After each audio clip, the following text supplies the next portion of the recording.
Hello mga kakapobre. Welcome back. Good morning sa inyong lahat and God bless you all. By the way, shout out sa lahat ng mga hater ni former President Rodrigo Roa Duterte.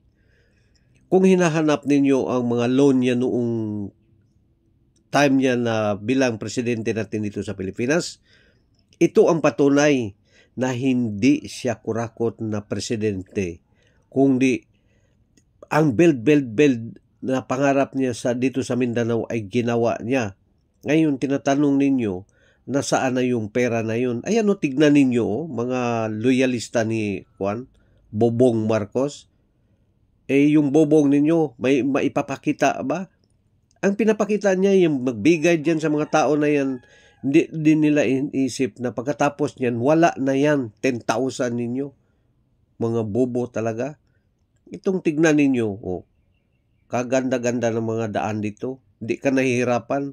Kahit mga bukid, tinapyas para lang mai-implement yung road widening.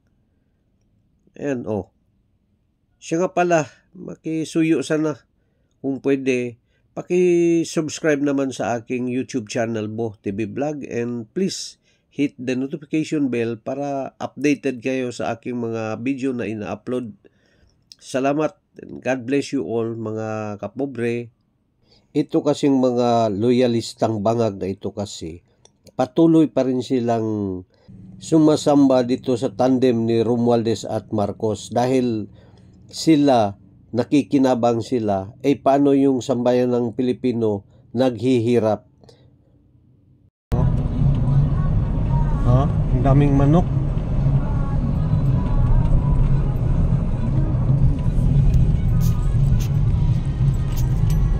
Para pansabong na manok. Patuloy pa rin lumuluhod itong mga loyalistang bangag ito sa tandem ni Romualdez at ni Marcos dahil sila, nakikinabang sila. Puno yung mga bulsa nila at ino-offeran talaga sila ng malaking halaga. Kaya ang ginawa nila, ang nagiging diablo ay ang mga Duterte na pamilya dahil lang sa pera na yan. Wala talaga ako sa pinapanigan na politiko. Ang sa akin lang ay yung makikita lang naman sana natin yung mga project nila, hindi yung puro istorya lang. Di tulad ni former President Rodrigo Duterte, nakita mo talaga yung mga project niya at dito ngayon ang nag-benefits yung mga ating mga kalsada, napakaluag. Di tulad noong panahon na rough road na, makitid pa ang daan. Ako talaga malaking pasalamat ko dahil naging presidente si Duterte. At ito talaga yung priority niya na project. Hindi man natin masabi na perfect siya, pero siyempre, ang importante, may paunti-unti tayong progressive o pag-improve sa ating bayan. Yun ang importante. May improvement tayo.